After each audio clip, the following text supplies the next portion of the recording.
Coming up this week on Two Noobs, Eagles begin defense of their Super Bowl Licks title this week. We give our schedule predictions as they go for the repeat. Can we finally get a dynasty here in Philly? Maybe. Next, surprise, surprise, satisfaction with the state of the country is split heavily on party lines. Will we ever move away from the partisan blinders? Everyone should just listen to me. Then, report on an F-35 crash from earlier this year comes out, and guess what? A long meeting didn't help things. This could have been an email. And we close out as Matt poses some what-ifs in Philly sports history, as in, what if the Eagles trampled the Chiefs in the Super Bowl? Oh, that happened. Start the music.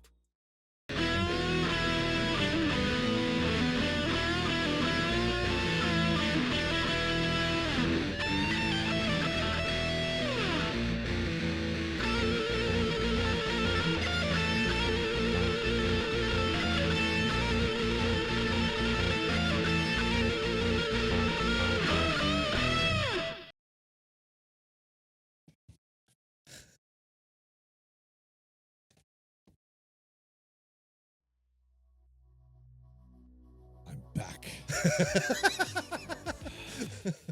Welcome back. Thank you. Well, yeah. Yes. How was Did the you short? miss me? Oh, wait. Oh, we did episode. I didn't miss an episode. No. Yeah. The short was fantastic. Oh, it's awesome. The vacation was much too short, but I had a good time. It always is. It's never long. You ever notice that? Because I feel like I was just here recording episode 254, Yeah. which happened the night before I left. Yeah. Which was over a week ago at this point. It's So, ridiculous. Yeah. totally ridiculous. Yeah. Should slow down when you're on vacation. Anyway, it's good to have you back. Should. Happy to be back.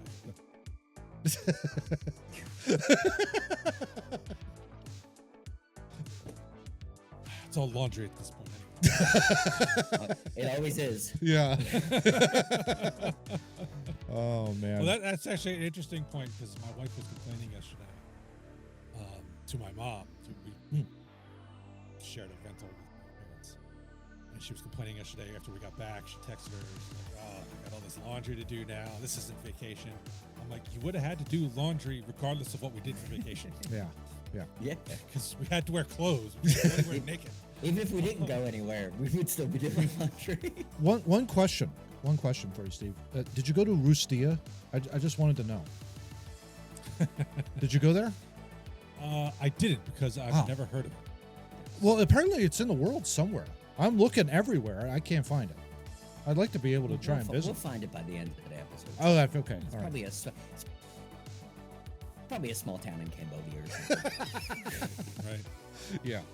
Okay. Well, I mean, Got for it. those wondering what the hell we're talking about, episode 254, much to my surprise and delight, blew up, relatively speaking. Yeah. In terms of kind of like California and Gavin Newsom. Yeah, exactly. yeah. Yeah. So our episode, maybe the title, I don't know, hit a nerve last week because we got more comments and none of them were from Glenn. Well, he probably agrees with us. Probably. Yeah, probably. Yeah. He only likes to comment when he's being contrarian.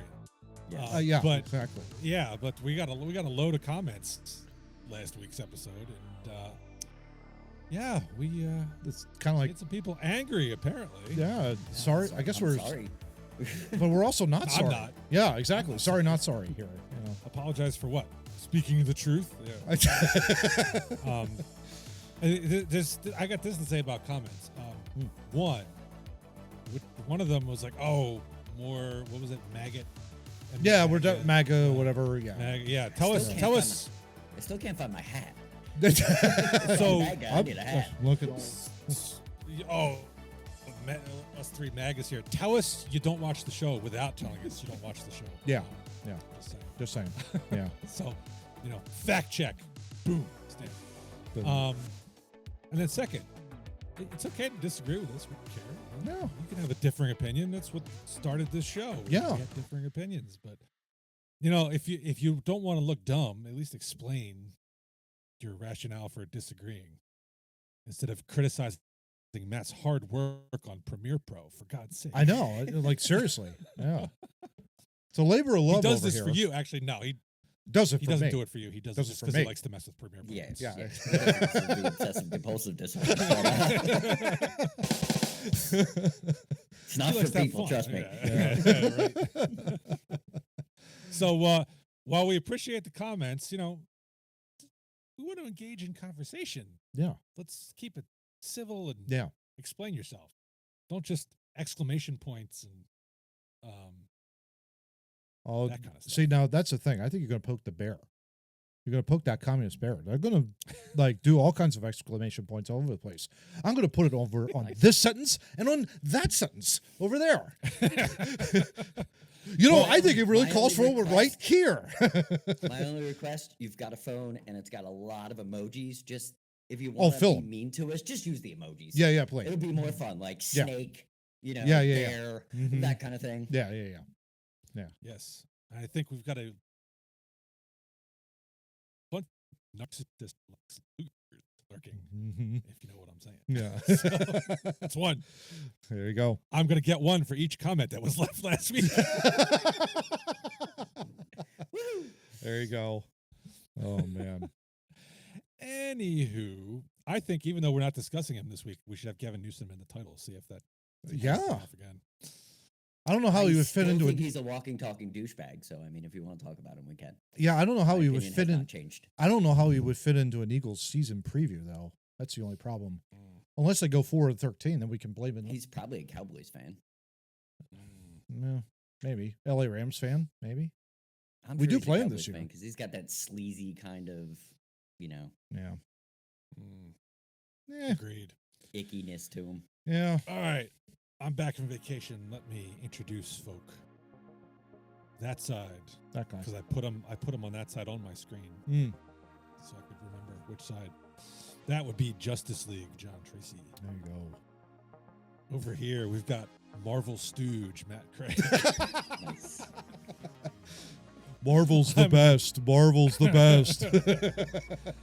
I in the middle. I'm sucker punching Steve Murray. Yeah, seriously. Another interesting thing happened to me while I was on vacation last week. Well, not happened to me, but I happened to notice. And it dropped before our episode even came out. Was Cracker Barrel reversed course Yes. on its logo? Unbelievable. Sticking with what it had. Yeah. What was it like? $500-600 million that they spent just to redesign the logo? I heard it was 700. 700 million. 700 million, yeah. Yeah. Yeah. Yeah. Okay. Good money first off, waste. 700 million for that. Yeah. Mm-hmm. Yeah. Like That you could make seriously. in Photoshop in 15 minutes. So it's true Photoshop. You could make that shit in paint Yeah. in 15 minutes. Yeah. Okay. Yeah.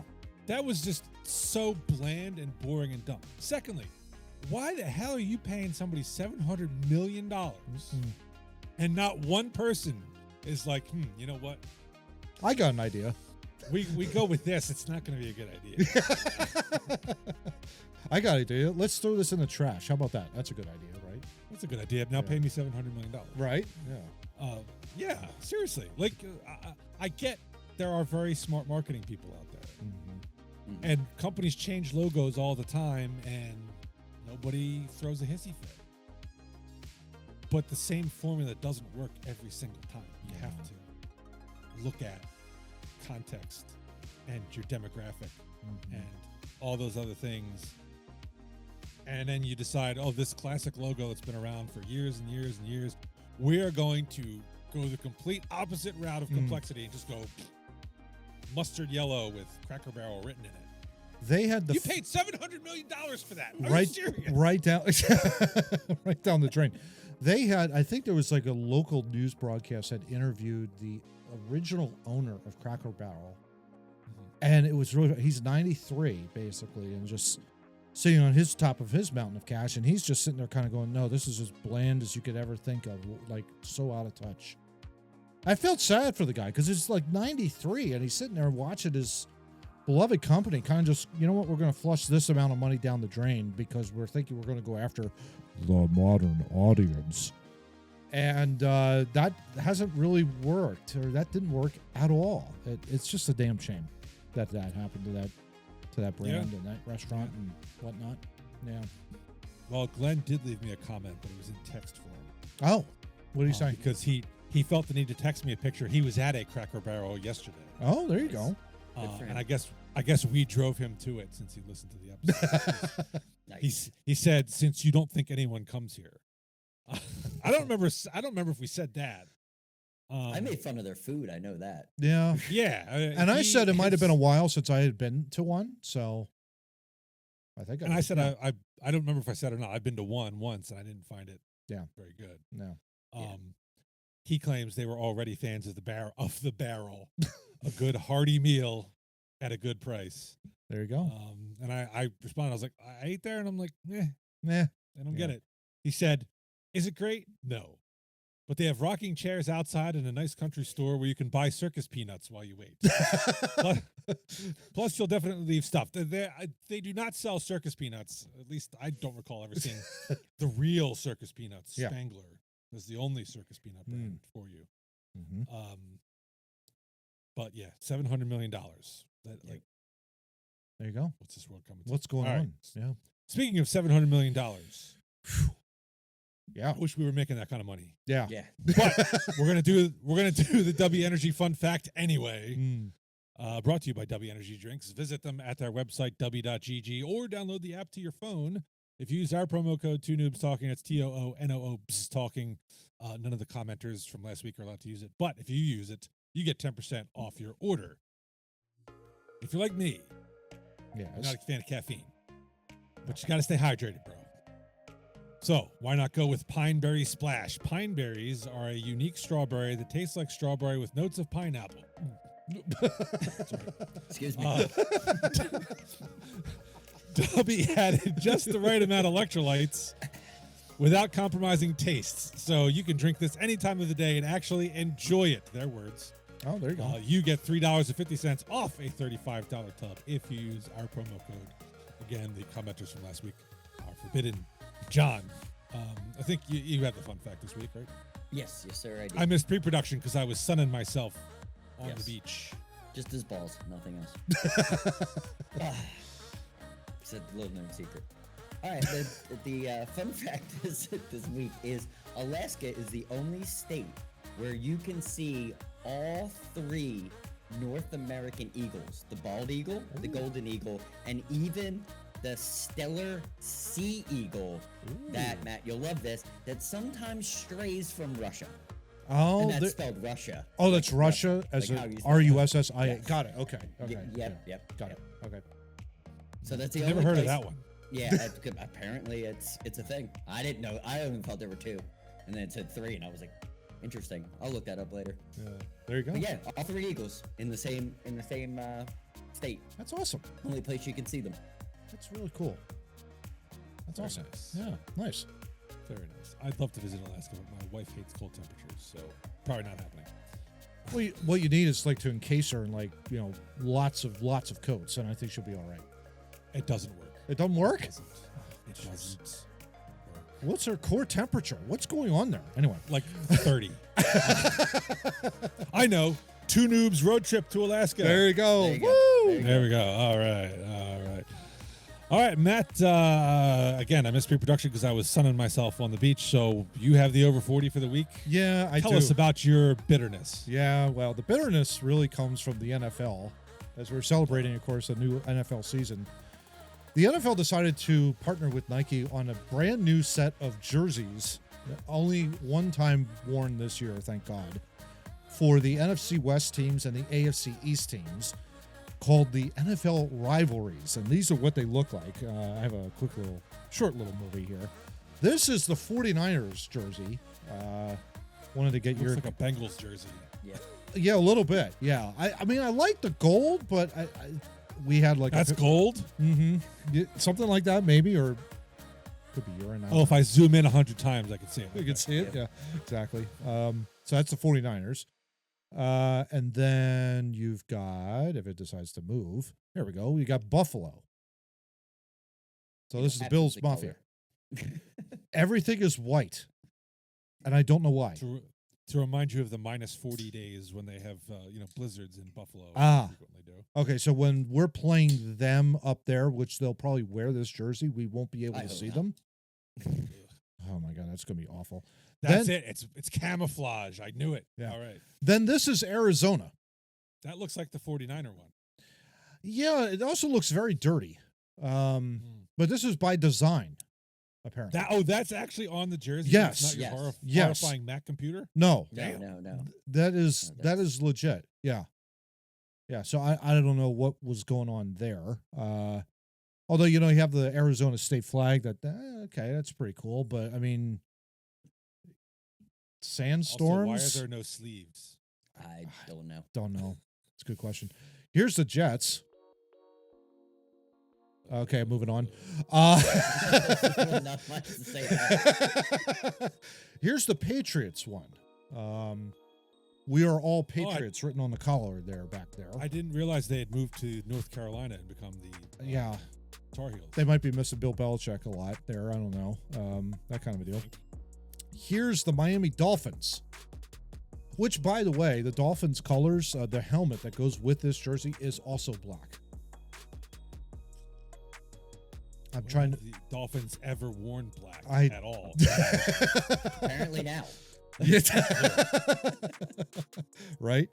And then here's the Rams. So it's kind of a little bit The of only one that makes a little bit of sense. Yeah, a little bit of sense.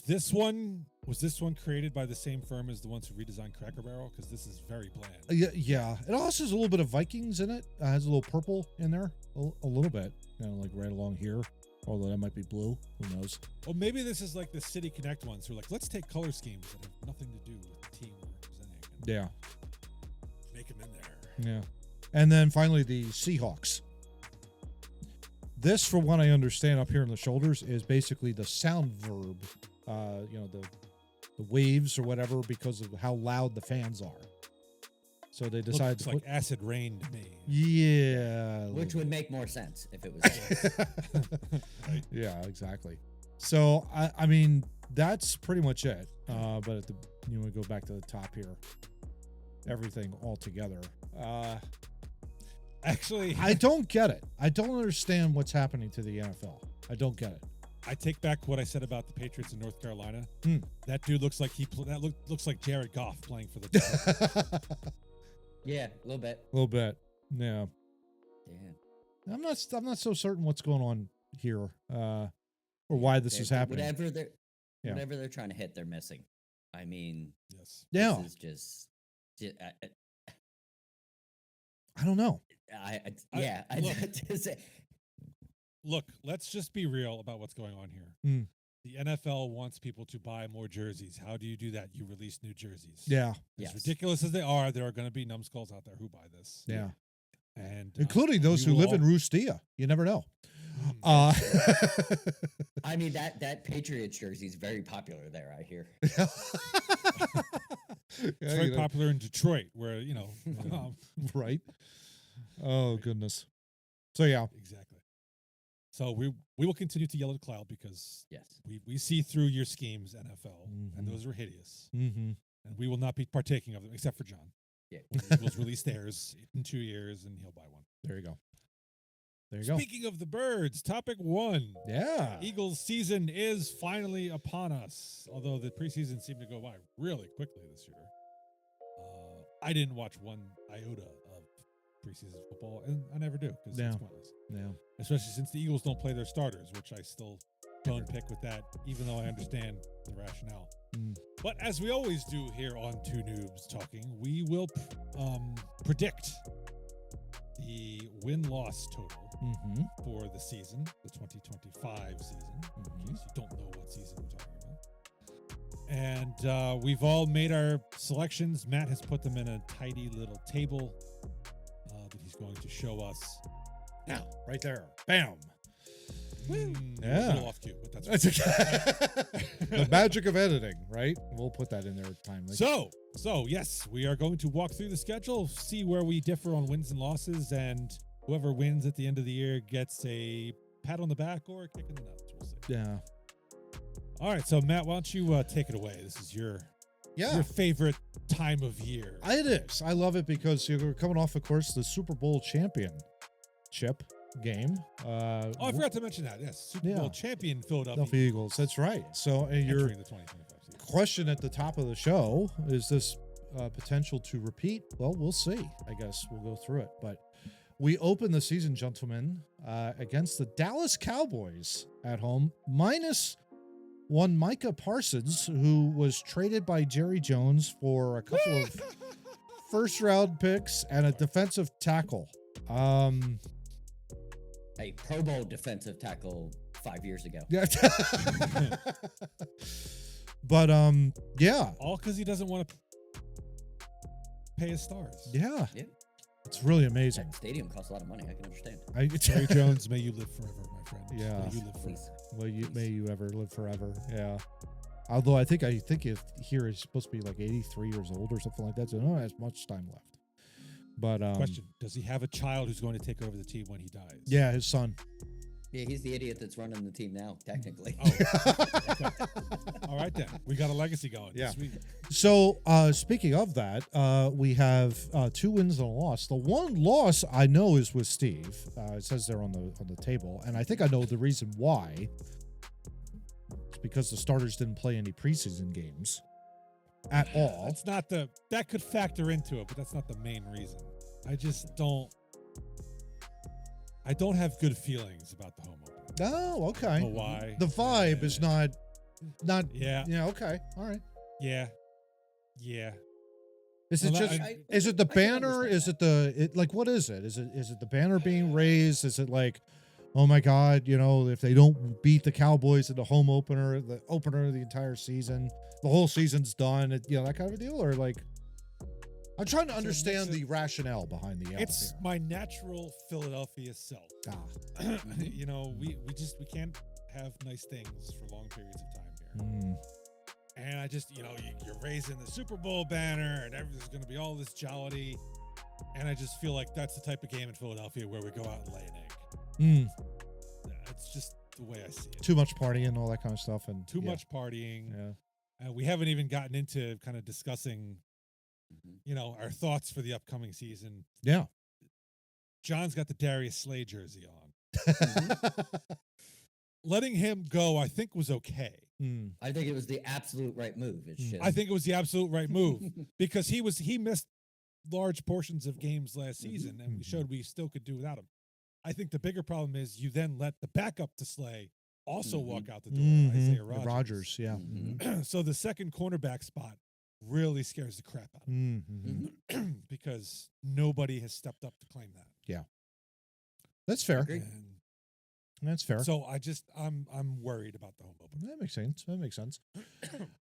So then after the Dallas game here, we go to Kansas City, 4:25 start. John with the loss. I think is it just because they're walking into Arrowhead and Chiefs? They absolutely owe us an ass whooping for what we did to them in the Super Bowl, and I think they're going to give it to us. Okay. And See, I disagree. I absolutely think they owe us an ass whooping. And week 2, after you just beat the balls off of the Cowboys, it's gonna be disgusting. I think. Okay. See, I have kind of reverse that. The loss to the Cowboys is like, oh guys, we got to wake up. They go into Kansas City, who I don't think has improved on I don't anything think they've from last improved year. either. Yeah, I agree. I think the ego will take over. I think it's just one of those things that happens in the NFL. I got it. That makes sense. Could be. I don't think they're any better than we are. I just think they really we made them look bad on the biggest stage of them all. Yeah. And it's a revenge game. Yeah. That makes sense. Well, Travis Kelce, isn't going to be paying attention anymore. So. I mean, would you? You made $1 million. You're marrying the pop star. Would you care about football anymore? I wouldn't. Probably not. No. I think you're I'm pretty. frankly surprised he hasn't retired yet. Yeah. Where's my To be Lamborghini? perfectly honest. I was just gonna say, I think Lamborghini. he's probably going to retire. If it's not the end of this, it's going to be the end of next for sure. I can't imagine seeing him play all that much longer anyway to begin with. So yeah. So then after the Kansas City game, we're in sync for the next 6 weeks, but we'll go through each game. You got the Los Angeles Rams at home. Everybody with a win there. And I think that makes sense. You have Stafford's 40. I forget who their backup is, to be perfectly honest. And that Quentin is probably going to be shadowing Puka Nacua all over the place because they got rid of Cooper Kupp in the offseason. The following week after that, it's the week 4 annual game down in Tampa Bay, which is going to be an absolute. Yeah, I think Why? that's Sunday at 1 o'clock. We can't. Why do we have can't to beat play them Baker. there every year? It's We ridiculous. can't beat Baker Mayfield, so I Yeah. just that's why. It's Well, a loss for me. we can't beat the Bucks to save our lives. I mean, for crying out loud. Is it? Yeah, I mean, it's.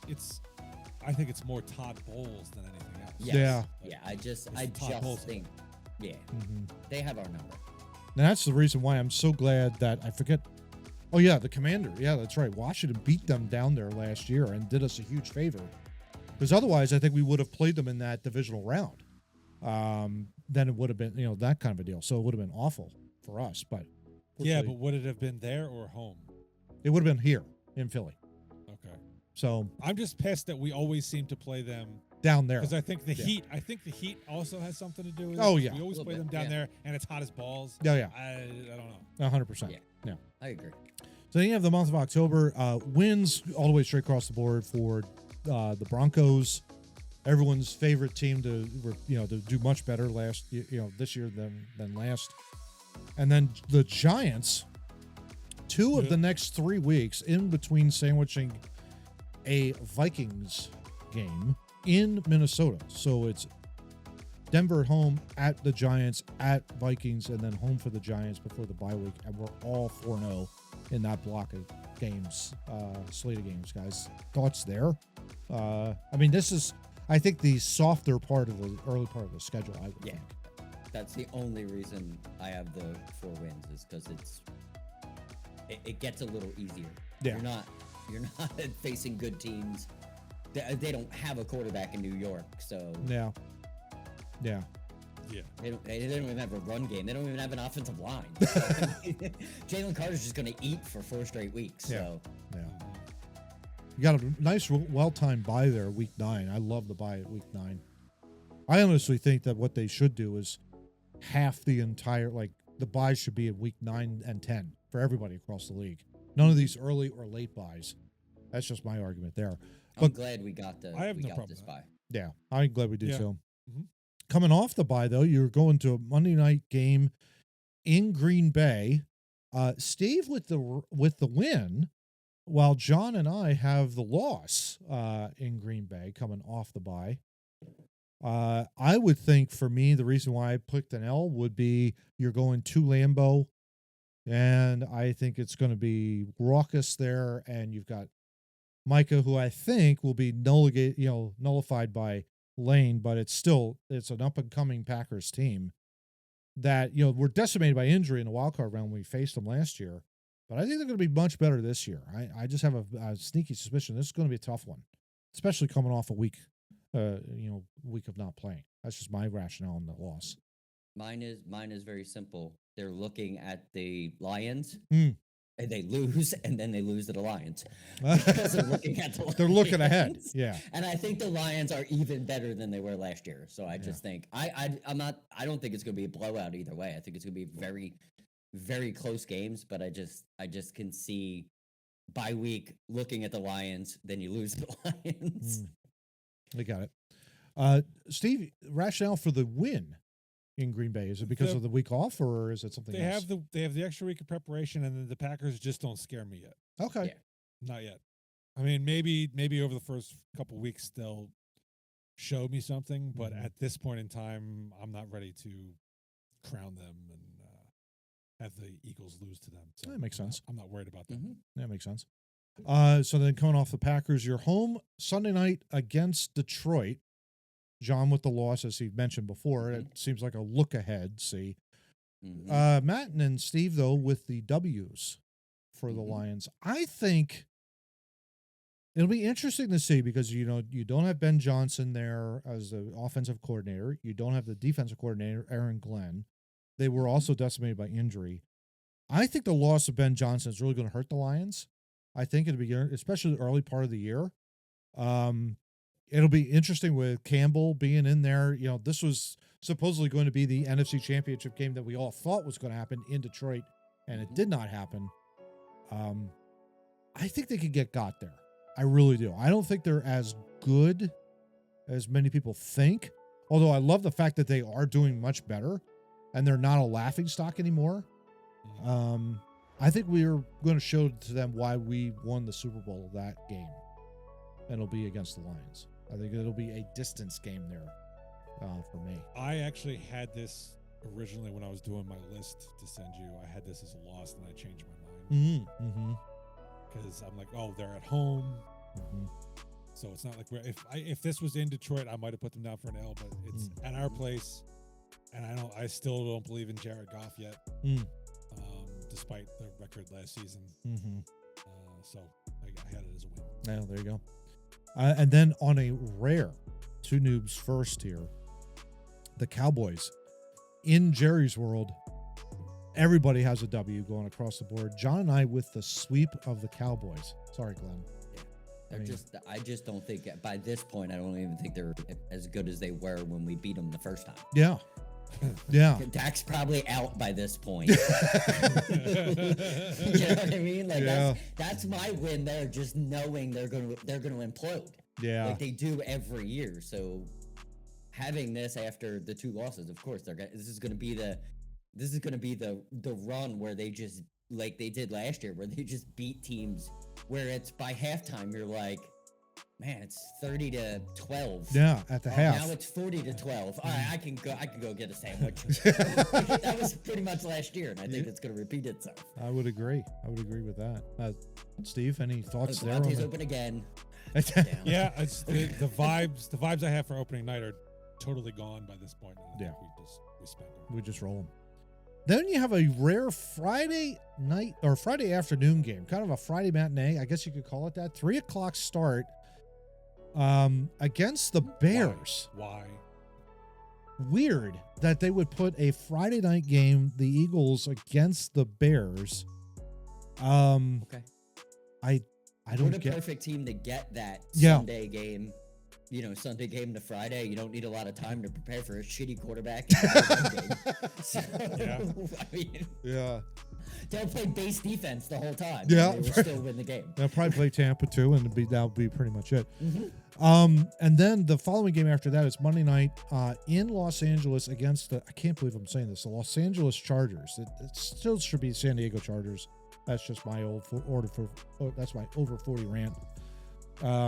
I have the loss there only because it's Jim Harbaugh. They're going to run the football. I think they're going to play ball control offense there against us. I just, the vibes I get from the Chargers going out all the way out there, not a big fan. Not a big fan of this. I have a win just because we have to show up all those people who are like, oh, Justin Herbert's better than Jalen Hurts now. Yeah, and that's gonna be I think that's the game where we really start to go, oh shit, they have something. I think that's the game. Like Jalen always rises to that next level, and that's that part of the season. Yeah, a primetime game again. So it's like, okay, time to show up. He does very well in primetime games, so that's why I have a win. Yeah. Surprising though, coming back a short week, you're home against the Raiders. Everybody though here has a win. Even though, despite the fact that it's a short week, I would tend to agree. I think this is going to be, I mean, we're talking about the Raiders. Raiders haven't been good for decades now. I remember even growing up, how, they were like always in the playoffs. They were always making deep runs and shell of what they once were. That's for sure. So I think it should be an easy, like 20-13 win or something like that at home or something. Yeah. Well, they're sponsored by FanDuel now, so. Oh, yeah. Exactly. Right. Playing in Vegas. Then the 2 of the next 3, or the final to end the year, I should say, are against the Commanders, but you have Washington and Buffalo on the road, and then you end the year home against the Commanders. And it's very interesting. Steve and I each have losses, both Washington and Buffalo, whereas John has wins for both. But then in the final game of the year, Steve and I have the win against Washington, and John has the loss. So let's talk through our rationale there. The win for me is the week 16 is going to be for first place. So you're okay. So you win, you're basically you win, you're in, right? Yeah. So they win their division. I think they beat Buffalo because I don't think Buffalo can beat us. And we're racing for the conference at that time. And then once they beat Buffalo, I don't think they play anybody against Washington, and that's why they lose. Yeah. So it's kind of like, think okay, that's you pack just it up and everybody gets the bye week, and that's the end of the season where they put the stamp on everything. Okay. I would say the Washington loss for me at home was probably, or it's on the road, I should say. It was a funky, weird way that they lost the last time they went down there. I think it's going to be a close game, like field goal to win it or something along those lines. The Buffalo game, it's 4:25. It's Sunday. I just feel like it's going to be snowing. It's going to be awful up there. I just have a really bad feeling about going up there in Buffalo and slipping and sliding all over the place. I just don't think he can beat us. Yeah, be interesting. I just don't think he can beat it. I think we are his kryptonite. Yeah. And then you have the home game against Washington United. That's an easy win, I think, coming back. So I think they split against the Commanders. Steve, what are you thinking? Two of the last three. Yeah, I had a split against the Commanders. At the point they play them in Week 16, I think I have them at 12-2, and I think the Commanders might be fighting for their playoff lives, so they could be the more desperate team at that point. Everybody thinks they're a young team. They're not a young team. At all. They have a really young quarterback, but they are friggin' old, and they got fat Debo Samuel running half-assing patterns. So I think they were going to have a split, so I just did it as a home away split. Makes sense. And the Buffalo loss, it's in Buffalo. Oh, plus the week before against the Commanders, it was on a short week. Yeah. So that also factored into it. But the Buffalo, it's in Buffalo, so there you go. So yeah, Steve, all told here, has a 13-4 regular season record with the Eagles. Yeah, baby. John and I have a 12-5 record for the Eagles this year. I think, though, as we move away from this, I'll be interested to see what you guys think. Do we all think that the Eagles are a playoff team? And if so, how far do we go? I think it's pretty obvious. 13-4 and 12-5. It's pretty clear they are. They're pretty much sure they are. The question is then, well, do they make it all the way back to the Super Bowl? That remains to be seen. That's one of the hardest things ever. Yeah. I'll give you AJ Brown's quote. The lady Lombardi is not very loyal. Yeah. So we got to go back and get her again. Which I think their mindset is good, but I have questions. Not major questions, but I have questions. Just I had a picture I saw earlier of the four guys on the defense that left. You got Sweat, you got Slay, you got Gardner Johnson, and you got Milton Williams. Yep. I don't think it's as I don't want to make it as big as sports radio's making it. I Sweat might be the only one I'm a little concerned about, and BG leaving. Like your pass rush isn't that rotation that we fell in love with last year. Yeah, but let me just interject on that thing. That pass rush was terrific in the postseason. But during the regular season, I don't recall our pass rush being that formidable. It really wasn't. It kind of 3 years ago, 3 years ago with Hassan Reddick and that group, that was a crazy ass pass rush. But last year, until the playoffs, they weren't really that great of a pass rushing team. And I also think the entire defensive line revolves around Carter. So I really don't think. And they did get the one dude from the Giants that has played with 95% of that defense. So, and he's an edge rusher. Does he just replace Sweat? It could be. So it all runs through Carter. So I'm not worried about that. Yeah. The secondary, who the hell knows? Second outside corner spot is the It's the big concern on that all year. Yeah. And that's it. And that other safety spot I'm a little concerned about. I've seen some things there, but I don't know. That's a wait and see kind of thing with me. Yes. Yeah, it'll be interesting. I trusted Fangio, though, to make and create schemes that will maybe hide that deficiency on the second cornerback spot, because I agree with you guys. I think that's a big loss when you don't have an Isaiah Rodgers that's back there. I mean, you got a huge play in the Super Bowl, obviously, that fourth down play before the Jalen Hurts over the top touchdown to Devontae that really kind of sealed the game. He doesn't make that play. Chiefs might be still marching down the field. Who knows? Very true. But that's neither here nor there. The big issue, though, is how good is Fangio now with the pieces in place that he has, minus your, John, to your point, minus Milton, minus Sweat, minus BG, minus Slay. You know, that's a lot of minuses on the defensive side. But at the same time, you still have a very young defense. Guys aren't like in the 30s. You know, I think when we won the Super Bowl in 2017, that was more of like Howie hitting the jackpot on every single one of his free agents. Yes. The following year after that, their age showed up, and it was very clear on the defensive side of the ball, too. They couldn't really cover that much, and they were able to scrape and claw and scratch their way into the postseason and got all the way to the divisional round. So that was I guess you could say a net positive, but at the end of the day, you knew too that the wheels were about ready to fall off because there wasn't that much youth. I don't have that feeling. Yeah. I don't have that feeling either. No, this team has a much better chance of repeating than that team did. Yeah. You still have the Ferrari as an offense. The Ferrari is. You got Saquon running. I think it got better. Yo, yeah. I think their offense, they really upgraded their offense with little pieces. Like Dylan as the backup running back. Yeah. Shipley next year as a returner and a runner. Yeah. You can spell Saquon a lot. That receiving core, I absolutely adore. Yeah. I think that's the best receiving core we've had in years. Yeah, probably since Barnett and Williams.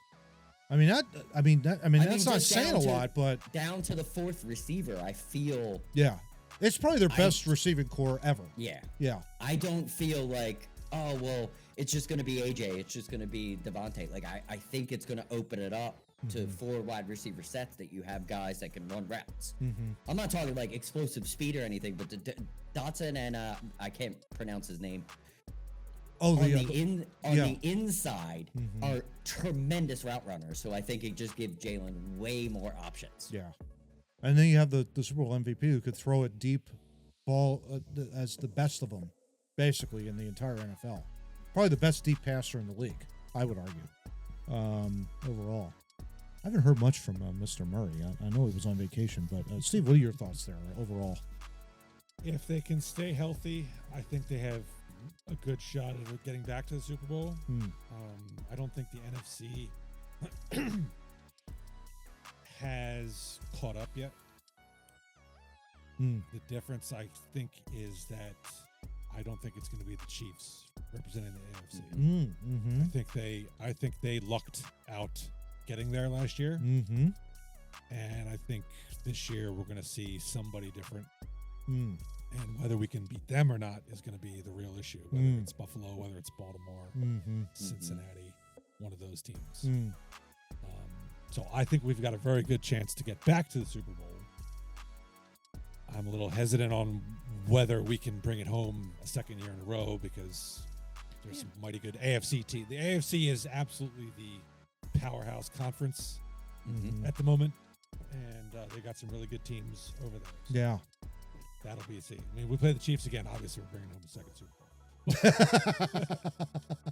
Because the Chiefs ain't the Chiefs no more. Yeah. Nope. But, you get an up-and-comer, it might be a little different. Yeah. Super Bowl is in Santa Clara. It's in San Francisco this year, so we'll see. We'll see what happens.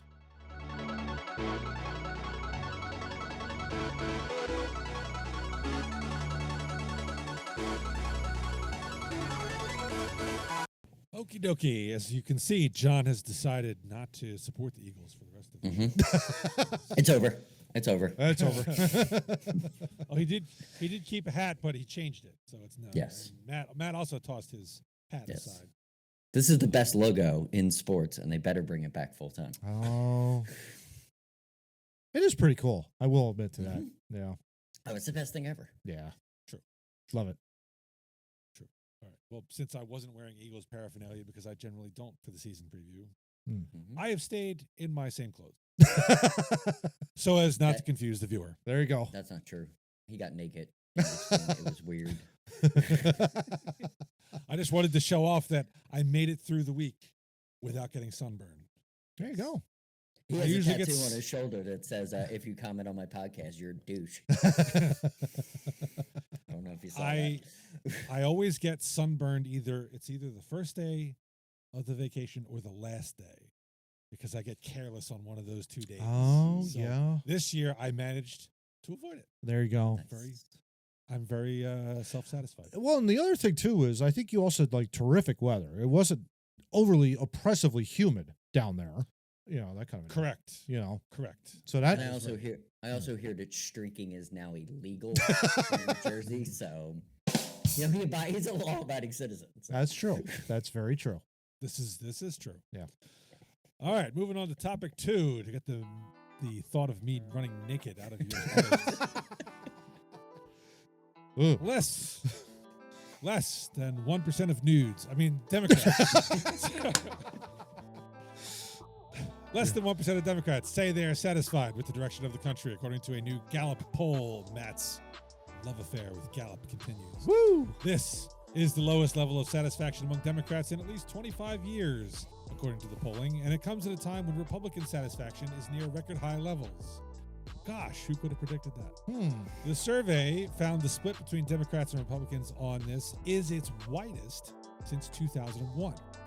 While 76% of Republicans say they are satisfied with the direction of the country, just 0.4% of Democrats said the same. The 76-point gap is the highest Gallup has ever recorded on the measure, though a 75-point gap was recorded in May and 74-point gaps in March and July. Meanwhile, just 25% of independents say they are currently satisfied with the direction of the country. Gallup's polling found Republicans were essentially just as dissatisfied with the direction of the country in July of last year as Democrats are today. However, the partisan gap at the time was 35 points because only 36% of Democrats were satisfied with the country's direction at the time. I have pulled, 2 quotes out of this. One from Costas Panagopoulos. Oh, wow. I think I got it. Sounds Greek. There you go. Yeah, very much so. Yeah. Professor of political science at Northeastern University told Newsweek, "This is merely a manifestation of the extremely high level of partisan polarization in the country at this time." See Too Noobs comment. Americans' outlooks on the state of the nation reflect their partisan orientations. Given that the GOP controls the federal government right now, Republicans are generally pleased, while Democrats in the minority with fewer power levers to push possess bleak views about the direction of the country. And then we have D. Stephen Voss, a political science professor at Kentucky, said that voter satisfaction closely follows partisan lines, sinking when respondents dislike the president and spiking when they do. That's not just because they like the policies of one president and not the other, which naturally would cause satisfaction with the national government to change. Even satisfaction with the economy is partisan, with Republicans and Democrats flipping their assessments as soon as the presidency changes hands, despite the country's economic performance not having altered at all. John, you have questions? I have a lot of questions. Now, so when me and Matt were talking about this, it kind of sparked. The question is, when are we going to, whether it's in the media, in social media, in this, when are we going to get back to normalcy? Does it actually matter what is going on? If the stock prices are up and job satisfaction is up, the economy is doing well, prices are going down, gas prices are going down, the country is fine from the eyes of, if you're looking at the whole thing, the country is fine. Wouldn't that just stop the political nonsense? Because it's working. Who cares who's doing it? It's happening. It's the exact opposite as last year. But it seems to me that it's just this bullshit narrative. Oh, we're so divided. Oh, we're so divided. Oh, we're so divided. When is that going to stop? Well, if you look at our comment section, no, it's not going to stop. Unfortunately, we just had to put out one video of a politician who right now is at the mind's eye of the opposition's party. And, what do we get? We got a guy who was so, you could just see the rage of the guy's comment, how much he hated the other side and was accusatory of us being big time fans of the Trump, of the president. And it was like, we just sat there And we're looking at this from an observational point of view. We're looking, that's why we set this podcast different from all the others. We look at it from a 30,000 foot view perspective, because we don't want to get down into the weeds of being just another podcast out there that is spouting off Republican talking points. You can find those out there if you want to. We're of the mindset jointly, I think, of all three of us, that we don't want to look at it through a Republican color glass or a Democrat color glass. We're looking at it from a perspective of, hey, the economy's going great. Let's keep it going, because we're Americans. We love the country that we live in. Gas prices are down. Gas prices are down. That's a really good thing. Absolutely. It's such a good question, John, because I have long thought about that. And certainly I think, I would even say, like, during the 80s, there wasn't the sense that I got as growing up as a, that would have been when I was like maybe 8 to, like, let's just say 16 years old or whatever the case was back in the 80s. I never got the sense back then that politics was the be all end all. Like, it identified who I was as a person. At least that wasn't the vibe I got. The vibe that I was, the vibe that I was told was, you don't talk about politics to anybody. Who you vote for is within the voting you go into the ballot, you vote whoever you wanted, but you treat everybody equally, no matter what the case is. And I thought, yeah, that makes total sense. It's the vibe started to shift for me though in the 90s when I got involved in the John Fox Congress. I'm sorry. Yeah, 13th Congressional District, Montgomery County. He lured me in. It was the whole Republican revolution of '94. Republicans are good at that. Yeah. He was very charming. Oh yes, he was absolutely. Yeah, right. Absolutely. So I'm working there, and I'm sitting at this. We're handing out notepads to people with his name on it. Would you like it? No, that's okay. Yeah, I really would love it. All that kind of stuff. And I get one guy who says, I hope he has a heart attack and dies. Right to my face. I hope he has a heart attack and die in office. That's terrible. And I'm sitting there going, what? Like, do you not see your own depravity, like, on display? So I've been a cynic ever since, to be perfectly honest. Really, from that moment, it taught me politics matters to a lot of people. And even if they're suckered into the other side of the party or whatever political party you decide to, if you're so beholden to your identity on a political party, I mean, I'm sorry. You got to look for another line of work. It's so stressful. It's so negative. Like, I don't know how your mental health is standing up well. To be perfectly honest, I'm being very honest here. I think it brings out the absolute worst in people, politics does, and all this stuff. And I think that was the reason why in the 80s, people were just like, you know what, we don't talk about it. Just for this very reason. Because if you talk about it all the time. That's also how they got all that control in Congress. Because we don't talk about it. We don't talk about it. But it makes them uncomfortable when we talk about it, which is a good thing. Yeah. But that's how I feel in that regard. It's not easy, I get it, but I mean, that's how I feel. I mean, your point about being as observational is spot on. I mean, I tend to look at it. We're trying to look at things through common sense. We were picking on Newsom last week because, like, common sense tells you, why would you bite the hand that feeds you and create policies that are going to drive businesses to the fact that, hey, I don't want to do business in your state. Yeah. Like, that doesn't make sense. Yeah. And it doesn't matter the fact that it was Gavin Newsom. It could have been a Republican governor. I would have said the same thing. Why are you driving companies away? Yeah. When they could bring you jobs, they could bring you into taxable revenue. They could do all this stuff for you. And yet what you're doing is pushing them out. Yeah. And that to me it's nonsense. It's not a partisan thing. I'm going to vote for who I vote for. I'm voting who has the better policies for me? Yeah. Right? Selfishly, who's gonna benefit me in office? Am I gonna get to keep more of the money I earn from work? Yeah. I'm probably gonna vote for you then. Yeah.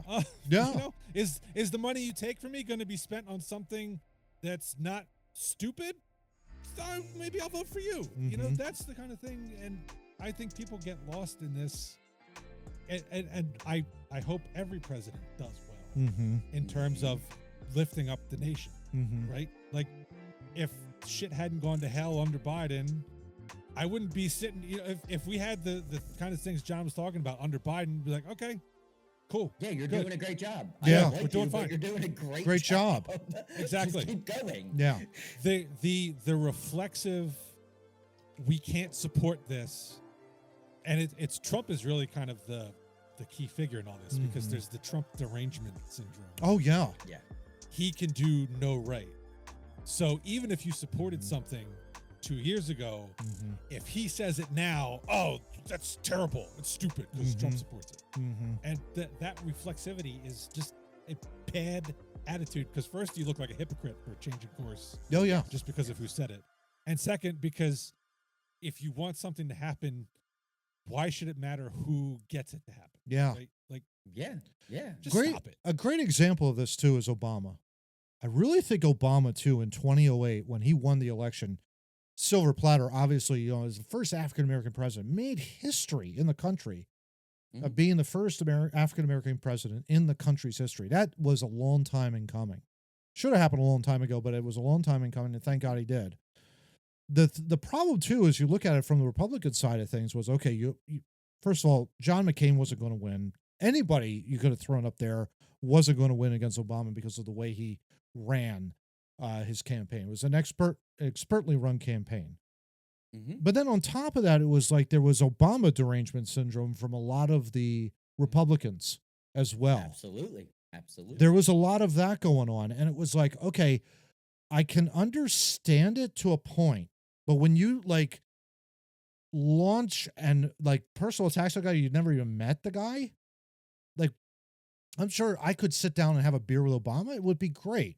Would love to be able to know like what was his policies, all that kind of stuff. I would love to be able to host a former president of the United States here in this house if I could. That would be the biggest. I don't like any of them. Yeah, right. But it's like I would take any opportunity to meet a president. Absolutely. Yeah. Whatever. Yeah. Hey, you're talking to even the if I president of the disagree, United States. even if I vehemently disagree with a guy, That'd be a good conversation. yeah, even if I vehemently disagree with a guy, I'm still going to host him and have him over for dinner or beer or whatever the case may be, and we could talk policy or whatever, and we could get That's into what debates. makes podcasting so important, because there are opportunities to do that now. And I implore people who feel divided, listen to Obama just did a podcast with his wife. Yeah. And it was a pretty interesting look into him as a person. Trump did it with Rogan. It was a pretty interesting look into who the person was. Yeah.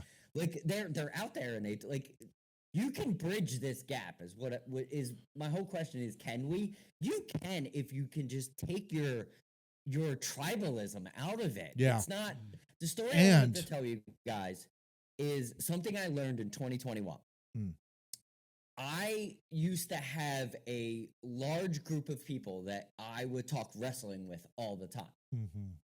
Bunch of people online all the time. We would talk, private messaging or whatever, like wrestling heads. I mean, guys that were like in it, like I was in it, like talking about matches, learning about sharing clips and all that. I don't have that in my life anymore because of I decided to go online and use my right as an American to say, I don't like this and I don't like that, and I want this and I want that. And I was labeled, which I'm definitely not, I was labeled a conservative when I'm probably more liberal than most people, except with my money. I'm very conservative. But I did that, and that's why I was thinking about that when me and Matt were talking in pre-production about that. I was like, I never realized how much that actually sucked. Yeah. That I lost a group of people that I had a completely non-politic group with, and I was just, I'm not cool enough now because I don't do. You're not. I don't believe in what they believe in. Yeah. You're not subscribed to me politically, therefore. Because I think for myself. Yeah. Yeah. I think so too. You can't be in your cool little group. John, your thing too about the podcast was really important. I think the biggest word there is authenticity. I think people are, quite honestly, I think the only way that we're going to get out of this is if you could be as authentic as you possibly can, whether you're liberal or liberal Democrat or conservative Republican. People appreciate your authenticity. People can. That's how Trump won the election, for crying out loud, in 2024. He was authentic. That's who he was. It wasn't the fact that he was, oh God, there's going to be this, we got to get Biden out of office, and the Republicans have this guy over here, and it's okay, we'll pick him, and all that kind of stuff. No, he was authentic. He presented himself as a guy, the man of the people, whatever the case may be. You could say, you could disagree. I can hear it now in the comment section. Oh God. Oh yeah. Oh yeah. You know, he's just biting the hand, and that kind of stuff. Nobody watched those podcasts that he was on coming up to the election. Yeah. And yet some people did, and he won. Dude, when it comes down to it. Yeah, he believes what he believes. I guarantee you he won like at least 1.5 million votes, because the other side presented somebody that was incredibly polished like a turd. And that's what happened. That's exactly what happened. Like, she was polished and polished and polished and polished. Oh. And yet she had word salad coming out of her butt. Really. That's what I don't think she was polished. I think they tried to polish her. Yeah. And she came off as inauthentic because what she was because it was clear she was trying to be something that she was not. It was ugly. And I think that you're trying to put that square peg in the round hole. That doesn't fly in politics. It just does not fly. And the funny part with her, there was a moment that she was sharing with reporters about her mother-in-law when she didn't see the cameras there. It was like a side shot, and she was very authentic and very likable in that moment. But as soon as she turned to the cameras, she went straight back to that. Yeah. It was weird. Yeah. It was almost like she wasn't willing to be authentic, and that's why she lost. I mean, down to the point where she was going to rallies in different parts of the country and changing her accent depending on right? It was bad. It was bad. Yeah, it's a bad look. If you have to do that, like, first of all, why? Why would you do that? Because you're out of touch with what the United States actually is. Yeah. And to be honest, it's a lot of what happens in the United States now is on the internet, on podcasts. They want people to be authentic. Everybody wants to listen to they don't want to listen to the 5-second soundbite anymore. They want to know, what do you know? How did you get to where you're at? They love that's why podcasts are so successful. They want the story. They want the story behind the story. They want, there's a thirst for knowledge by this younger generation that's how you can get to people, is by having long form and talking. Why do I think this way? Why would you think I'm a conservative? Because I have conservative values, because I learned these conservative values throughout my life, and I land in this group now, and oh well, that's not how I think about everything. But when you hear that in a long form, people have a tendency to gravitate to that, because I like that dude because he's not an stuck-up douchebag that is just going to give you a Ted Cruz 2-minute bit about I'm not in bed with Israel, and then 5 minutes later he gives you a 2-minute bit that I'm in bed with Israel. And nobody wants to talk to Ted Cruz because you have 2 sound bites where he's contradicting himself, and he's a shitty politician for that. But that's what people don't want. But when are they going to stop doing that? Because it's their fault just as much. Oh yeah. Yeah, and that's the thing. I think the way you stop it, John, if there is a way to do it, is really just to, like I mentioned before, you're authentic, you're personable, and you articulate things well. But the thing is, you have to be authentic. There has to be integrity inside of you. You're not changing your accent to fit a particular niche in a target audience over here, the modern audience, that you have to go over here to try and fit, while at the same time forgetting what your base is all about, right? Like, that is a big issue in politics. If you are only concentrating on let's just say 2%, because you feel like that extra 2% is going to get you into the White House at 1600 Pennsylvania Avenue, you're going to tend to forget about the 40% and take them for granted. And that's not good if you're in political office or running for political office. You have to have a coalition that understands, you have differences, but as long as you're authentic and you're willing to stand up for what you believe in, That's a big deal. That's a big deal to the American voter, I think. In the long story short. By the same token, the people who are sticking to these party lines, they have to be willing to change and concede. Hey, sometimes the other side's got good ideas, right? Mm-hmm. We're talking about Obama earlier. Yeah. Yeah, I hate the non-parentheses Affordable Care Act because it really screwed things up and only pretty much benefited the insurance companies. But you know what? He implemented something where my SEPTA monthly pass to get to work was mostly pre-tax dollars. Yeah. So I wasn't paying tax on the income that went to my SEPTA pass. There you go. I enjoyed that. That was pretty. That's pretty good. Yeah, That's pretty good. That's I a like smart that. thing. Mm-hmm. I'll give him credit for that. That was a good idea. Mm-hmm. You know, so I don't have to. I could dislike some things he does, but I'm not going to contradict myself and be hypocritical when he does something that actually I like. Yeah. And I think people are more and more not willing to concede that point. You know, oh, Trump did something that was actually good for me. Trump did something that I liked. Obama did something that I liked. Yeah. Biden fell asleep. Exactly. And to be honest with you, Trump at this term has done more things I dislike than things that I They could did say in the I first. like. Yeah. Yeah. Like I actually in both of his and it was funny why, you know, we're MAGA. Like I actually disagree with him a lot. Yeah. On yeah, we what were he's doing. I wasn't a big fan of the tariffs to begin with. At the early part of the outset, it's starting to work a little bit more and more. Obviously, you've seen more money coming into the country, which is great. But at the same time, it was like we haven't enacted a tariff since like the 1820s. What the hell are we doing? Right? It didn't make any sense. Yeah. Well, I was on board with the whole Doge idea. Yes, me too. Until they were moving too quickly. And cut all this, cut all this, cut all this. I'm like, guys, it's like slow down.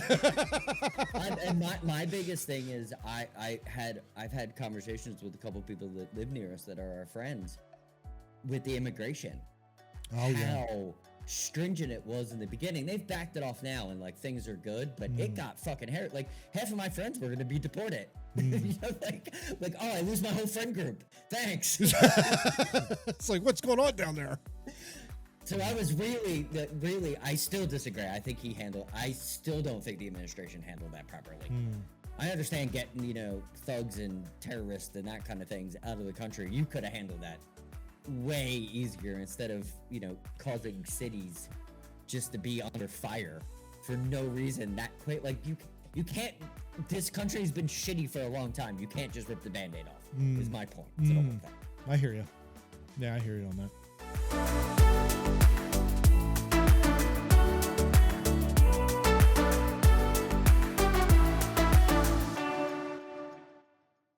I was just going to learn another thing. Oh, on I'm sorry. vacation. Yes. Yeah, sorry, what was that? No, I was just going to say, like, John opened a really good-looking beer can. What was that beer there, bud? Yeah. It's a little Shiner. Oh, Shinerbach. Nice. Okay. Yeah. All right. It's a Texas version of Vietnam, basically. Steve opened a water bottle, just so you know. Yes, he did. I would say this is giant spring water, except I'm reusing the bottle. This is out of my refrigerator now. Oh, nice. Okay. So, as I was going to say before I was rudely interrupted by John's can. Sorry. I learned another thing while I was on vacation. Yeah. And this has nothing to do with the fact that I was on vacation. I just happened to be watching TV. Almonds are not nuts. They're not. They are in fact called droops.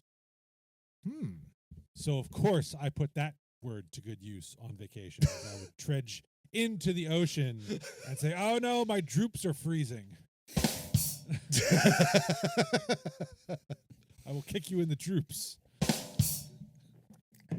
There you go. It's fun. It's fun learning new words. Yeah, exactly. Isn't it? Yeah. It is. It is. Read a dictionary, kid. It's all marketing. There you go. Right? All marketing. All marketing. And if you like your droops nice and toasty, you should visit our website, twonoobstalking.wordpress.com.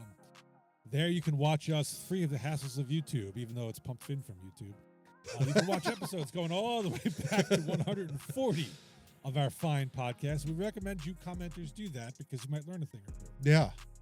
If you want to see something before that, back when John and Matt were total maggots, but right about everything. Right about everything. The website will take you to our YouTube channel where we need you to like, share, and subscribe. But only comment if you actually have something thoughtful to say. Yeah. But going back to the website, there's a little box there. You put your email address in there. You hit the subscribe button. You will be notified every time I remember to upload a new episode to the website. You would have gotten 2 emails yesterday because I did double duty back from vacation. I got him. He said duty. Duty. I got some duty on my droops. Ugh. Let's see. Where are we? Topic 3. Yes. God, it feels like topic 12. I know, right? Well, it's a pain going through 18 weeks. Yeah, gosh. Thanks a lot, NFL. Anyway. Yeah. Anyway, a U.S. Air Force F-35 pilot spent 50 minutes on an airborne conference call with Lockheed Martin engineers trying to solve a problem with his fighter jet before he ejected and the plane plunged to the ground in Alaska. Too Noobs road trip earlier this year. An accident report released this week says an Air Force investigation blamed the crash on the Iron Man problem, ice in the hydraulic lines in the nose and main landing gears of the F-35, which prevented them from deploying properly. The pilot got on a conference call with engineers from the plane's manufacturer as the plane flew near the airbase. The pilot tried 2 touch-and-go landings where the plane briefly lands to try to straighten out the jammed nose gear, but those attempts failed to recenter the nose wheel and resulted in both the left and right main landing gears freezing up and not being able to extend fully to attempt an actual landing. At that point, the F-35 sensors indicated it was on the ground, and the jet's computer systems transitioned to automated ground operation mode. This caused the fighter jet to become uncontrollable because it was operating as though it was on the ground when flying, forcing the pilot to eject. An inspection of the aircraft's wreckage found that about 1/3 of the fluid in the hydraulic systems in both the nose and right main landing gears was water, when there should have been none. Lockheed Martin had issued guidance on the problem. The F-35 sensors had an extreme cold weather in a maintenance newsletter in April 2024, about 9 months before the crash. The problem could make it difficult for the pilot to maintain control of the aircraft, the guidance says. All right, who brought this article? I don't know. A little bit of A and B. Yeah. All right, A and B, speak. John, you want to go first? Go ahead. Yeah, we were reading this when we were talking. I just got to commend this pilot to do tech support for 50 minutes. I'm out 5 seconds. There's no touch and go. There's no asking questions. Fuck your F-35. I'm out. Right. Make another one that works. Oh my gosh. I think the price tag on this plane was in here somewhere. Yes. $200 million fighter jet. Woo. Yeah, fuck your $200 million. And apparently, I'm out. Apparently, they didn't watch Iron Man. How'd you solve the icing problem? Yeah, I just definitely want to say kudos to him for staying in that long. And yeah. Can we please, aviation people, please? I know it's been early, like it's only been around for a couple years. It's not like perfected at this point, but can we please work on this shit in the plant before we put it out? Can we just put a thing together that we all understand that maybe test flying this thing 150 times before you put it in the hand of a pilot and just kill him? Can we please just figure this out? Because it seems like you're throwing these things out like they're fucking Subarus and they're taking down everywhere. I'm picturing this guy flying, and he gets on with tech support, and the first thing out of their mouth, because it's tech support, is, all right, did you try turning it off and turning it back on? I can't really do that right now. You'll see a sudden drop in altitude as you do that. Then it'll kick right back on. Oh my gosh. Yeah. And so one of the reasons why I'm glad my dad served in the Army and not in the Air Force, because he, back in the 80s when he was in the Cav, a lot of it was a lot of hand-me-downs. So it was a lot of hand-me-down tanks, hand-me-down, weapons and whatnot. And it was a chore to fix these things. And then all of a sudden the government thought, oh, wait a minute, we need you to do Desert Storm. We need you to get you upgraded. And they finally, now they're trained in M1A1 Abrams tanks, but F-35s are no joke. They're the best. They superseded the Tomcat now, which I didn't realize it prior to this article. I thought we still had the Tomcat, and I think we still do. It's just the F-35 now it's sleeker, faster, or whatever, and goes a lot faster. It's a beautiful airplane. It is. It's a gorgeous airplane. But yeah, like $200 million. I mean, down the train like that, that's just absolutely crazy. Yeah. Really thankful though, like John, to your point, really thankful the pilot is safe. He's alive, only escaped with some minor injuries or whatever. And that kind of video. You watch Thank God there was nothing wrong with the eject button. Yeah. Yes. Could you imagine if that was Oh my gosh. Yeah, that would have been a disaster. Yeah, that would have been. Because it was in ground level. That's when we were first reading it. I'm like, oh, this dude crashed right into the ground, like before. And then the article was like, he ejected. I'm like, yes. Yeah. Like, he got out. Well, I'll have a video shown down below. You'll see the F-35 kind of tumble.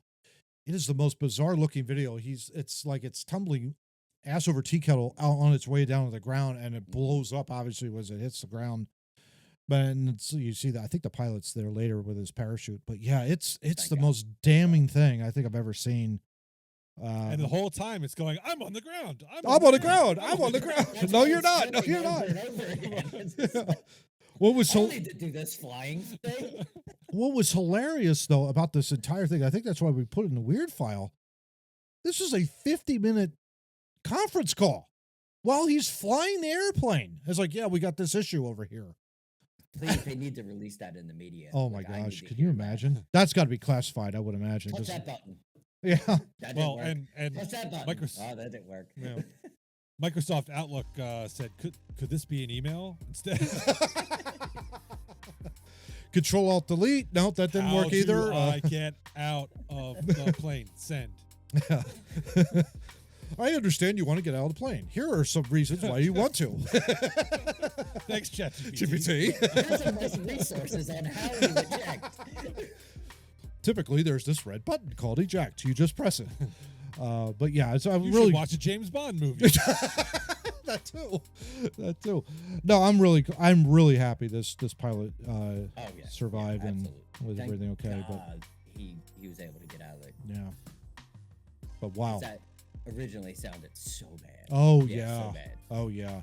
It was funny. Well, it wasn't funny, but as we were talking about this in pre-production, Steve, I thought that it was a totally different plane that crashed in a Polish air show. Basically, there was a pilot that did one of these maneuvers where you're coming down and you kind of land the plane like on a 45-degree angle, and it's kind of like moving along the ground. Well, he kind of missed, and it went. Yeah, he missed bad. Boom, right into the ground, and just a ball of fire. Yep. And that was a shame. And I thought that was the article we were talking about. It wasn't. It was a completely separate incident. But that's horrific, obviously, when that happens. But yeah. Totally separate question. Yeah. Yeah. But because I'm movie centric, I was watching True Lies yesterday. Oh yeah. Whatever happened to the Harrier jets? Oh, that's a great question. That is a really good question. I think they probably still exist out there. Yeah. It was pretty popular when we were teenagers. Yeah. Yeah, right? I think they probably still exist out there. I would imagine so. Fully classified now, and no one's allowed to know about They them. probably cost $10 billion. Yeah. So wow. They have to be careful who they. So just looking it up here, the Harrier jump jet was originally developed by a British manufacturer in the 1960s. That's wild. Yeah. So it's outdated technology, apparently. I guess so. It was manufactured from 1967 to 2003, so it is out of date now. But yeah, it was with the Marine Corps, Royal Air Force, retired in the Royal Air Force for the British primarily. Spanish and Italian Navy also had these Harrier jump jets. But yeah, they're out of style now. Well, out of style because they're using John's alien technology to build the next hovering craft. Go figure. Yep. All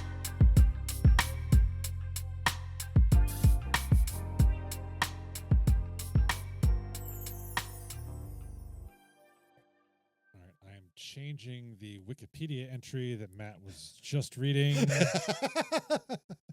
Thank you I'm very putting much. I'm putting it in the to MAGA speak, as we are.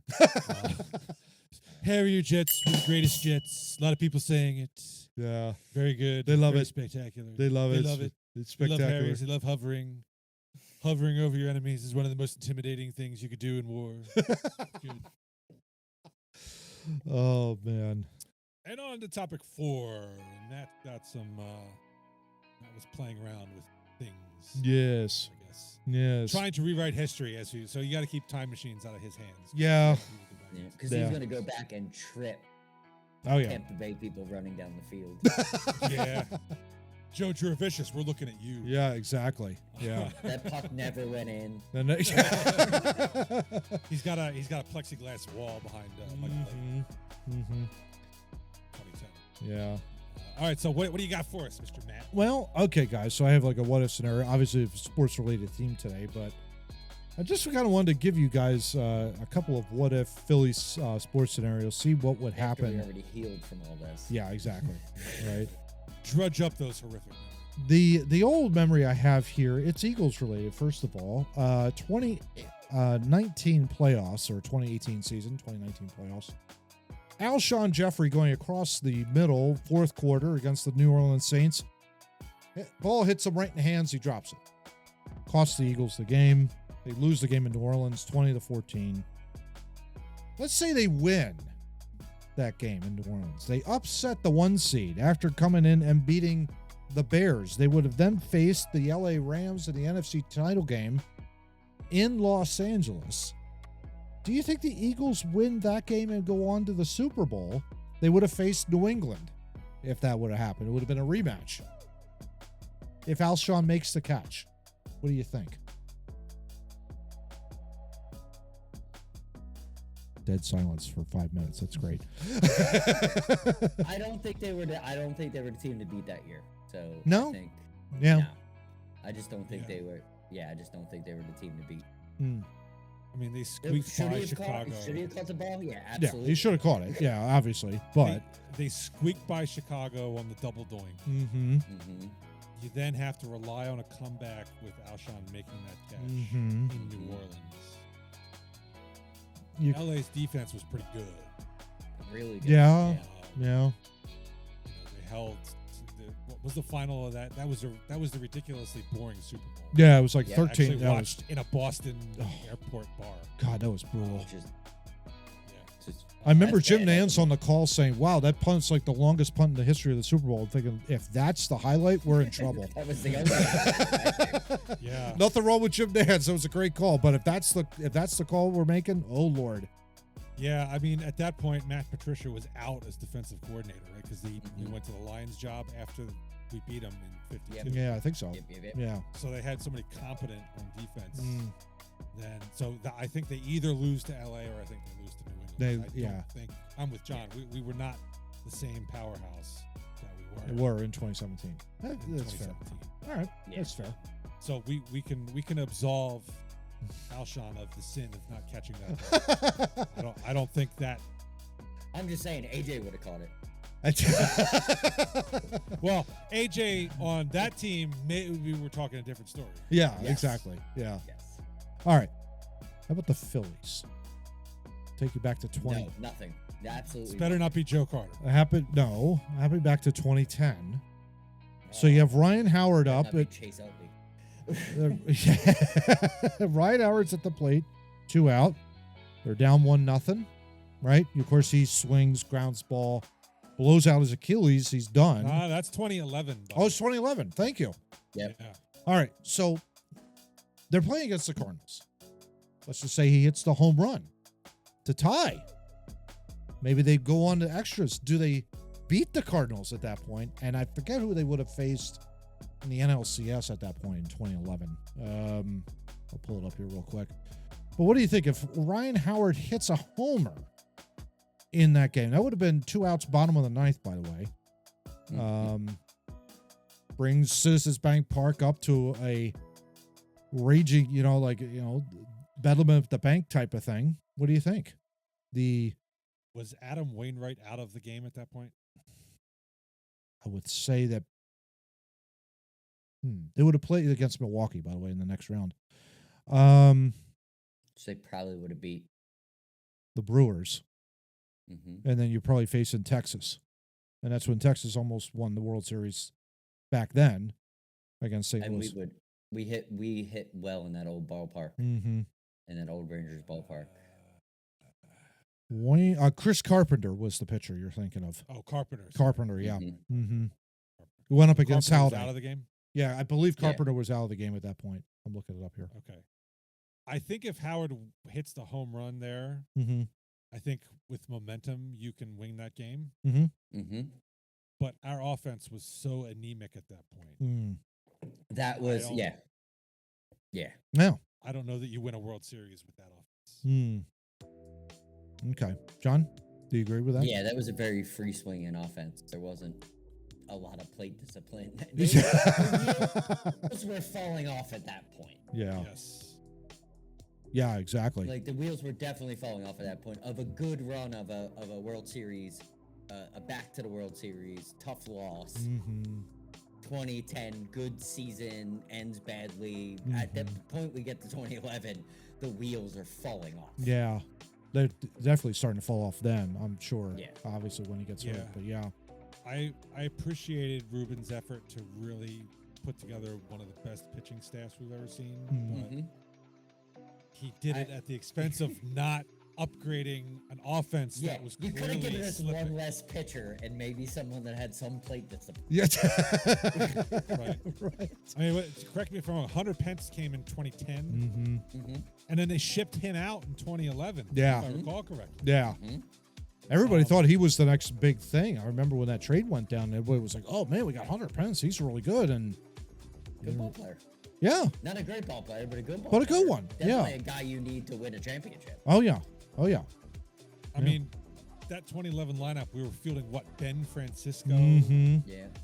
I Mm-hmm. mean, I don't even remember some of those guys at that Yeah, point. it really showed their minor leagues as being not that good because Yes.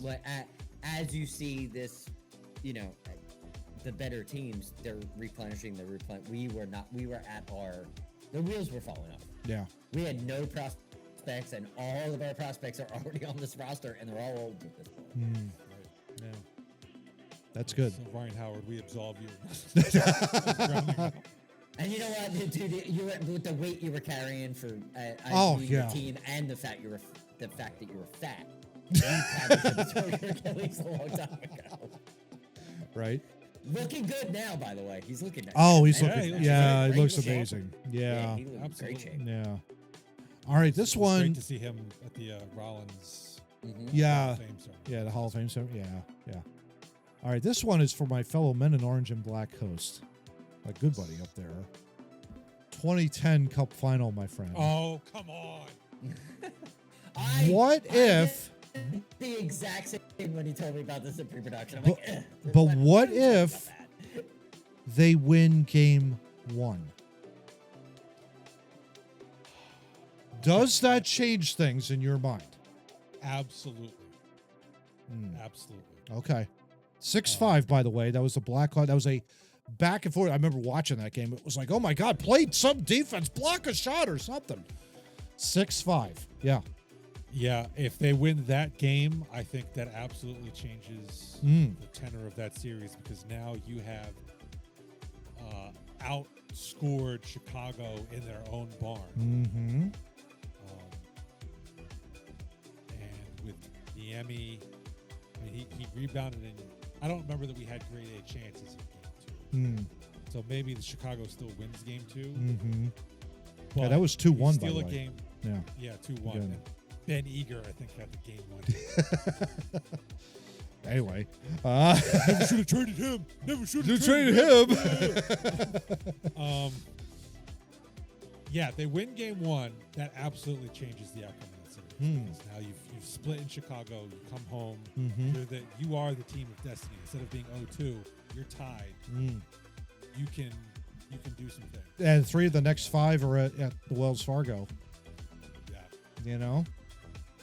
Yeah. Yeah. I mean, and maybe Chicago's not that team. They probably still would have won a couple of cups at that point, I would think. But they would have that stigma of, okay, you lost to a let's just say like a magical run, obviously, but I think they still would have won a cup in 2012 and 14 or whatever they did, or that kind of a deal. Maybe, although if they had lost, Marion Hossa would have then been on the losing Stanley Cup team 3 years in a row at that point. Mm-hmm. Oh, he might start to have questions. He would have left. He'd have broke up with them. Oh, it's kind of like Corey Perry, right? Yeah. I don't remember a lot of it, but I do remember it being kind of a Cinderella kind of thing. Like, where did they come from? Yeah. So yeah, of course, if you're on a Cinderella run and you take game one, Hell yeah, away, that changes the Cinderella run. Yeah, it sure does. Yeah, and it's like all of a sudden now, the home ice is on your side of the aisle, and especially exactly. like So yeah. And if you only lose 2-1 in game 2, that's an ass kicking in 3, 4, and 5. We're winning this. Yeah, exactly. Because they can't even score on us now. We outscored them, Yeah. right? And then we come back and we have a close one. That's confidence all day long. Yeah, yeah. That's interesting. Yeah, I saw that in an article. I thought, I wonder what Steve would think if they had won game 1. How different would it have been? I think you're right. I think it would have definitely changed the momentum of the series. I think it absolutely would have been a change. Because the only game where they actually kind of beat us down was game 5. Yeah, 7-4. That was at home. And I don't think that happens if the series is different. Yeah. Yeah. All right.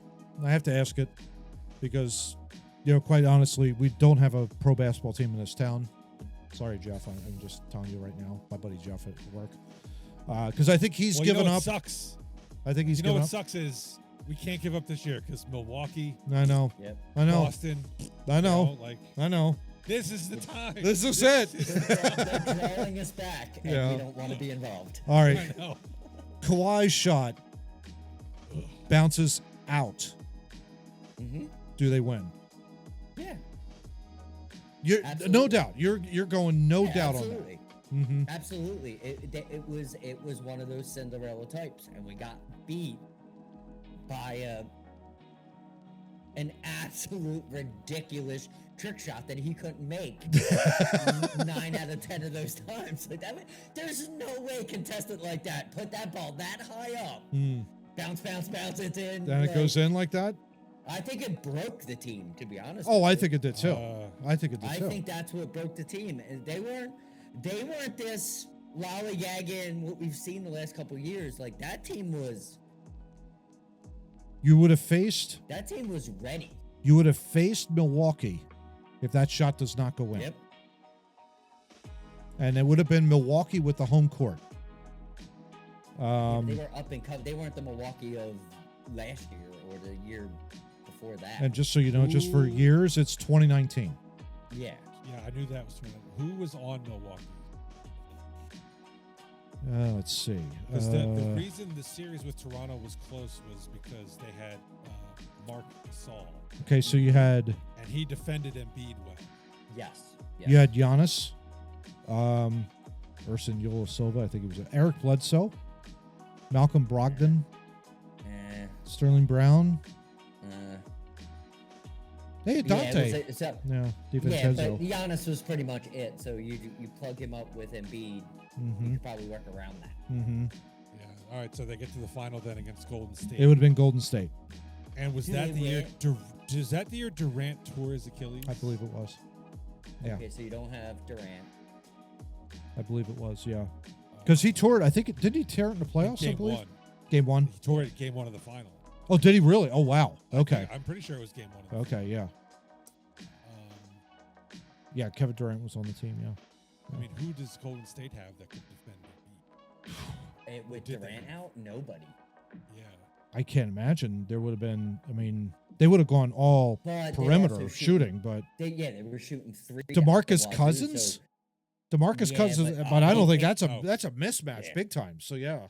No. Yeah. Embiid owns him. Yeah. Yes. That's his fucking bait. That's his bitch. Yes. Yeah. Embiid likes to pull out and shoot jumpers when that dude's in the game. Yeah. Come out here. Yeah. You lose. Yeah, I think Kawhi misses that shot, I think there's a very good chance they go on and win Yeah, that. it could have been a Cinderella. It could have been absolutely. could have been 2010. it Do you could- think it like could the have been. Flyers? Yeah. Yeah, I don't think maybe they don't win. That's not a Cinderella. That's not Cinderella. Well, they were on that like Cinderella story of No. this kid. This kid was No, that's not Cinderella. Toronto was the Cinderella because Yeah. they came out of Mhm. nowhere. The Sixers, that was the year they had Butler. yeah, Mhm. Simmons actually still played basketball. Embiid was in good and he form. was halfway decent. Yeah. Right, right. Best defender. Yeah. And Tobias was playing the fourth shooter, so Yeah. you actually had a decent him in the right pecking order. Mm-hmm. So they probably would have matched up well with Golden State Yeah, because of how long they were, Yeah. how tall they were, and Jimmy Butler, plays to the spotlight every time. Yeah. so oh yeah. No, yeah. he would have had a great final. Mm-hmm. Yeah. And And Embiid played more inside because he had guys that could play outside, so he didn't have to run around trying to do stuff. yeah. Yeah. I just thought Yeah, be fascinating. Yeah. Well, thanks for pissing us off. really appreciate it. Well, Now that's I got what happens when fucking you. PTSD about all. Fuck. But we have an Eagles season to look forward to tomorrow.